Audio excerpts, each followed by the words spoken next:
कि मैयत के कफन सुन्नत में कितने कपड़े होते हैं? पहले कपड़े का नाम, दूसरे कपड़े का नाम, तीसरे कपड़े का नाम कमीज़। माशाअल्लाह।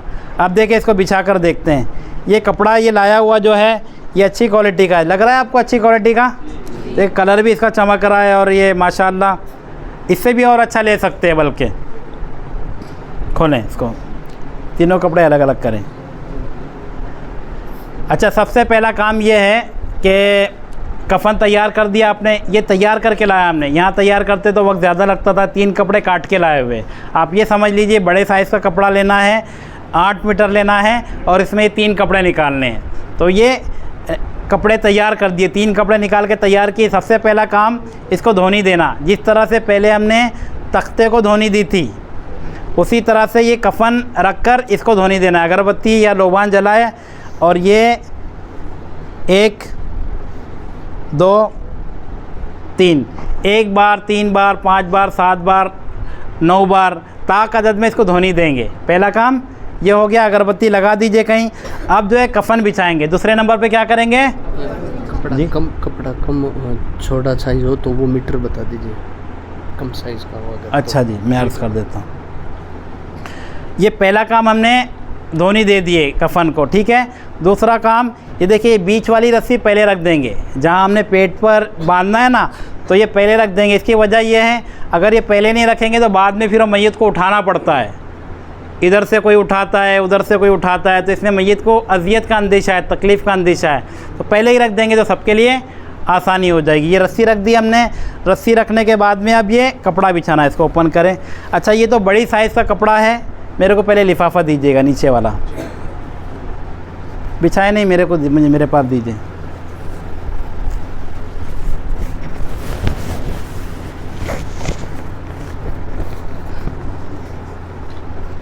देखिए ये ठीक ठाक बड़ी साइज़ का है ना। इसमें अगर मुझे लपटना है आपने तो आसानी से लपेटा जा सकता, मैं ये ऊपर आ जाएगा। लपेटने से मुराद ये है कपड़ा इतना हो कि ऊपर की तरफ आ जाए। जैसे नमाज में हम हाथ बांधते हैं, पहले सीधा फिर उसके बाद उल्टा, तो उल्टा ऊपर आता है ना सीधे के, तो यूँ कवर कर लेता है पूरा ये। इसी तरह से कफन भी ये ऊपर पहले उल्टा बिछाएंगे और सीधा उसके ऊपर आ जाएगा। तो ये 60 का तकरीबन पनाह है। इसको इस तरह से यूँ लपेट लिया, दोनों कपड़े, लिफाफा भी और इज़ार भी। अब ये बिलफ़र्ज़ बड़ी साइज़ का नहीं मिलता, कोई छोटा लेकर आ जाता, तो क्या करेंगे? छोटे से मुराद आपने इतना ले आया, 35 की साइज़ का लाया, तो अब ये तो पूरा नहीं होने वाला। इसको फिर अभी यहाँ से जोड़ लगाना पड़ेगा आपको, पूरा ऊपर से लेके नीचे तक की सी कर फिर मैयत के साइज़ के बराबर काटना पड़ेगा। तो इस तरह से भी किया जा सकता है, कोई हरज की बात नहीं है। अभी कोई, हाँ, जैसे ये सिया हुआ है, देखें ये सिल के लाया है, छोटा सा तो सिला, तो इस तरह से भी सी सकते हैं। ये भी सिया हुआ है जी। अच्छा, ये छोटी साइज़ का ही था, इसको जोड़कर बड़ा किया हुआ है, बिल्कुल सी सकते हैं। मीटर कपड़ा जी। इसमें 8 मीटर ये हमने लिया था ना, तो अगर कम साइज़ है तो आप 15 मीटर ले लीजिए, 15 से 16 मीटर में हो जाएगा, ठीक है। और इसमें भी जो कपड़ा बच गया उसको फेंकना नहीं है, फिर वो जिसकी मिल्कियत है उसको वापस कर देना है, ठीक है। आई बात समझ में आपके? कोई सवाल है इसमें? नहीं, आगे बढ़ते हैं। अच्छा, इसमें अगर कोई चाहता है कि मैं इहराम का कपड़ा जोड़ दूँ, तबर्रुक के तौर पर इहराम रखा हुआ है, तो इहराम का कपड़ा जोड़ के भी बनाया जा सकता है। इहराम के कपड़े से ये कमीज़ भी बनाया जा सकता है, या अलग से थोड़ा सा कपड़ा भी रखा जा सकता है। लेकिन खाली ये दूसरे कपड़े अंदर डाल देते हैं ना, यूँ बचा वो भी कपड़ा कब्र में डाल देते हैं, तो ये इसराफ़ होता है, इसकी इजाज़त नहीं होगी। सबसे पहले बड़ी चादर यानी लिफाफा बिछाएँगे, ठीक है। आइए बिछाते हैं इसको।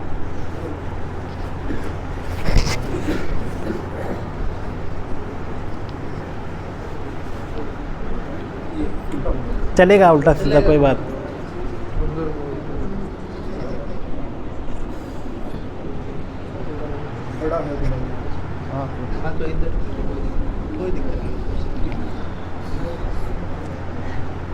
ठीक है, पहली चादर जो बिछाए उसका नाम क्या है?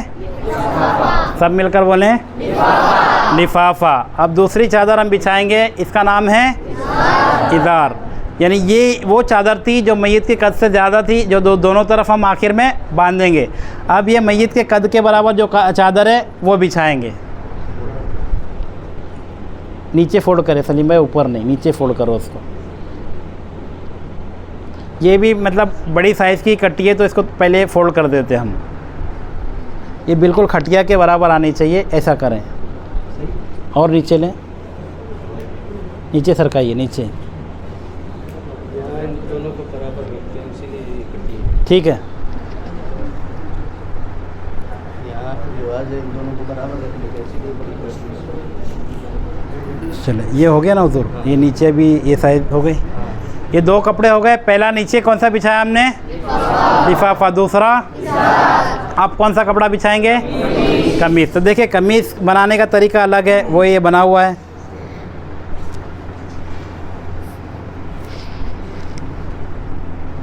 ये देखें कमीज़ बना हुआ है, ठीक है ना। ये बीच में गला भी बनाया इन्होंने, दोनों तरफ काटे तो यहाँ से ये सर निकल जाएगा।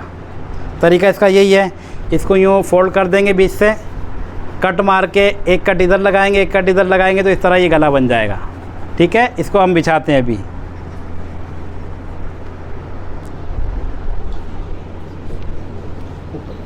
ऊपर लीजिए और ऊपर लीजिए, नहीं थोड़ा सा नीचे है, नीचे थोड़ा और नीचे लें, हाँ बस चलेगा कोई। ये इस तरह से रख के इसको अब ये ऊपर वाला जो हिस्सा है ना, ये खोल देंगे, लपेट देंगे, क्योंकि ये भी ऊपर से आना है ना। मैयत जो है इसके अंदर आएगी, इसके ऊपर से फिर ये कपड़ा ऊपर की तरफ आएगा। छोटे छोटे बेड, थोड़ा और नीचे लो, थोड़ा और नीचे लो, बस बस बस। तो ये यहाँ तक समझ आया आपके? सबसे पहला काम क्या करेंगे? कफन को धोनी देंगे। क्या करेंगे? धोनी देंगे। उसके बाद रस्सी रखेंगे। क्या रखेंगे? फिर उसके बाद लिफाफा बिछाएंगे। क्या करेंगे? उसके बाद इदार बिछाएंगे। उसके बाद कमीज़ बिछाएंगे। अब जो है मैयत को आपने गुस्ल देकर बदन पोंछ के कपड़ा उड़ाकर रखा हुआ है, मैयत को उठाकर जो है ये इसके ऊपर लाकर रखेंगे। जी थोड़ा सा नीचे और नीचे, हाँ थोड़ा ऊपर आइए, हाँ। ये जब इनको गुस्ल दिया था, गुस्ल देने के बाद में कपड़ा हमने उड़ाया हुआ है, बदन पर कोई कपड़ा नहीं है, इनके पहना हुआ कोई कपड़ा नहीं है, ये हमने गुस्ल देने के बाद में उड़ा के रखा था ना, ऐसा ही है। इनका सीना खुला है, यानी ये कमीज़ फैलाने से पहले सीने पर जो है ना, सीने पे शहादत की उंगली से लिखना है ला इलाहा इल्लल्लाहु मुहम्मदुर रसूलुल्लाह, कलीमा शरीफ लिखना है, और दिल पर लिखना है या रसूल अल्लाह ना, शहादत की उंगली से लिखेंगे ला इलाहा इल्लल्लाहु मुहम्मदुर रसूलुल्लाह। तो इसमें किसी रोशनाई से, पेन वगैरह से नहीं लिखा जाएगा, ये उंगली से लिखा जाएगा। सीने पर कलमा शरीफ लिखेंगे और दिल उल्टी तरफ होता है, यहाँ पर दिल है तो यहाँ लिखेंगे या रसूल अल्लाह सल्लल्लाहु अलैहि व आलिहि वसल्लम। फिर उसके बाद ये कमीज़ उड़ा देंगे।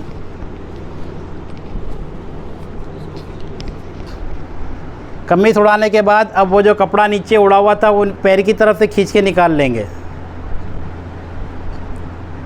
पैर की तरफ से खींचेंगे, यहाँ से नहीं खींचेंगे। यहाँ से खींचेंगे तो ये कपड़ा हिलेगा, सित्र वगैरह दिखने का अंदेशा होगा। पैर की तरफ से खींच के निकाल लेंगे, ठीक है। अब जो है पेशानी पर पहले बिस्मिल्लाह शरीफ लिखेंगे, उसी तरह से जिस तरह से हमने सीने पे और दिल पर लिखे थे।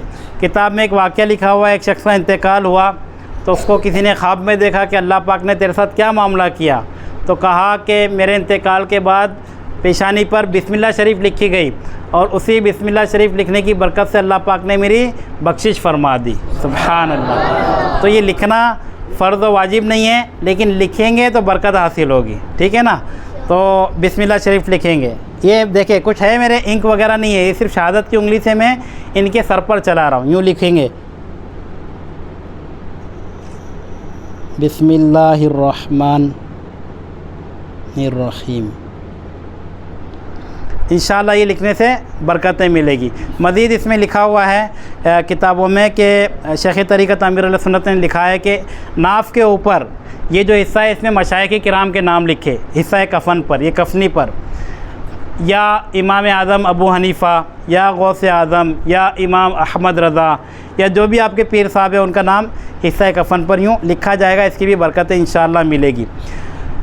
तबरुकात है, जैसे अहदनामा है, शजरा शरीफ है, ये कफ़न के अंदर रखते हैं। तो कफ़न के अंदर रखना जायज़ है, लेकिन बेहतर ये है कि कब्र में दीवार किबला में चेहरे के सामने ताक बना के उसमें रखी जाए। क्यों? क्योंकि बदन फटेगा, इसके अंदर से खून वगैरह निकलेगा। तो अरबी इबारत है, बेअदबी वगैरह का अंदेशा है, लिहाजा दीवार कब्र में चेहरे के सामने ताक बना के वहाँ तबरुकात रखना ये अफजल है। लेकिन किसी ने कफ़न के साथ सीने वगैरह पे रख दिया तो अभी कोई गुनाह नहीं, हरज की बात नहीं, रख सकते हैं। ठीक है, ये हो गया। इसके बाद अब आज़ाए सुजूद पर खुशबू लगाएंगे। आज़ाए सुजूद कौन कौन से हैं, सजदे में कौन कौन से हिस्से लगते हैं? ये पेशानी, नाक की हड्डी, ये हाथ के पंजे, पैर के घुटने और पैर के पंजे, इन सारी चीज़ों पर काफूर होता है वाइट वाला जो गुस्ल में हमने इस्तेमाल किया था, वही लगाएंगे। वो लगाएंगे, वो हो तो वो ना हो तो फिर इत्र भी लगा सकते हैं। ये नाक की हड्डी हो गई, ये हाथ के पंजे, इसी तरह से पैर के दोनों तलवे। लेकिन घुटने पर जब लगाएंगे तो ये सित्र का मकाम है, कोई कापूस कपड़ा वगैरह लेकर फिर इनके घुटने पर ऐसा लगाएंगे। ठीक है, बिला हाइल घुटने को भी छूने की इजाज़त नहीं है। तो क्या काम किया हमने? खुशबू लगा दी। फिर हिस्सा कफ़न पर भी खुशबू लगाए, कफनी वगैरह पर। दाढ़ी हो तो दाढ़ी में इत्र लगाए, वरना थोड़ी पर लगाए, और ये कफ़न पर भी इत्र वगैरह लगा दे। यहाँ तक कि थोड़ा रिपीट कर लेते। फिर सबसे शुरू में क्या किया हमने? कफ़न को धोनी दी, उसके बाद में रस्सियाँ बिछाई, उसके बाद में लिफाफा बिछाया, फिर इज़ार बिछाया, उसके बाद में कमीज़ बिछाया। कमीज़ बिछाने के बाद मय्यत को कफ़न पे लाकर रखा। मय्यत को रखने के बाद सीने पर कलिमा शरीफ लिखा, दिल पर या रसूल अल्लाह लिखा। फिर उसके बाद कमीज़ पहनाई। कमीज़ उड़ाने के बाद में पेशानी पर बिस्मिल्लाह शरीफ लिखी गई। उसके बाद आज़ाए सुजूद पर खुशबू लगाई गई, काफूर वगैरह लगाया गया। अब सबसे आखिर का जो काम है कफ़न को लपेट देना, तो दोनों तरफ कफ़न को लपेट देंगे। पहले छोटी चादर जिसे इज़ार कहते हैं उसको लपेटेंगे, फिर उसके बाद लिफाफा जो बड़ी चादर है उसको लपेटेंगे। पहले उल्टी तरफ और उसके बाद सीधी तरफ। तो इनका उल्टा हिस्सा कौन सा है? ये वाला। तो इस तरफ से पहले लपेटेंगे। पहले 1 मिनट पहले जैसे ये कमीज़ वगैरह जो है ना, ये इसको यूँ खुरच देंगे अच्छी तरह से दोनों तरफ से। ये थोड़ा ज़्यादा कटा हुआ है, इसको थोड़ा सा छोटा काटेंगे। हाँ, अब उल्टी तरफ से पहले उड़ाएंगे ऊपर वाली चादर। ये थोड़ा खींच के लेंगे इसको ऐसा, ताकि अच्छी तरह टाइट हो जाए। बाद लोग जो है वो तदफीन के बाद फिर चेहरा भी दिखाते हैं ना यूँ, तो इसको यूँ खुला रखेंगे। अब ये वाली चादर ऊपर वाली खींच के ले लेंगे इस तरह। मैं खींच नहीं रहा हूँ, इनको तकलीफ़ होगी तो ऐसे ही छोड़ते हैं इसको। इधर से फिर ये दूसरी चादर। अभी चेहरा भी हम ढक नहीं रहे, ढक खुला रख रहे हैं, वरना ये चेहरा बिल्कुल यूँ बंद हो जाएगा। ये इस तरफ और दूसरा फिर इस तरफ, और आखिर में ये जो रस्सी हमने डाली थी इसको 1.5 गाड़ बांध देंगे। पैर पर भी बांध देंगे। फिर ये चेहरा देखने के बाद में चेहरे को भी बंद कर देंगे। इस अंदाज़ पर ये सुन्नत के मुताबिक हमारा कफ़न का तरीका भी मुकम्मल हो जाएगा।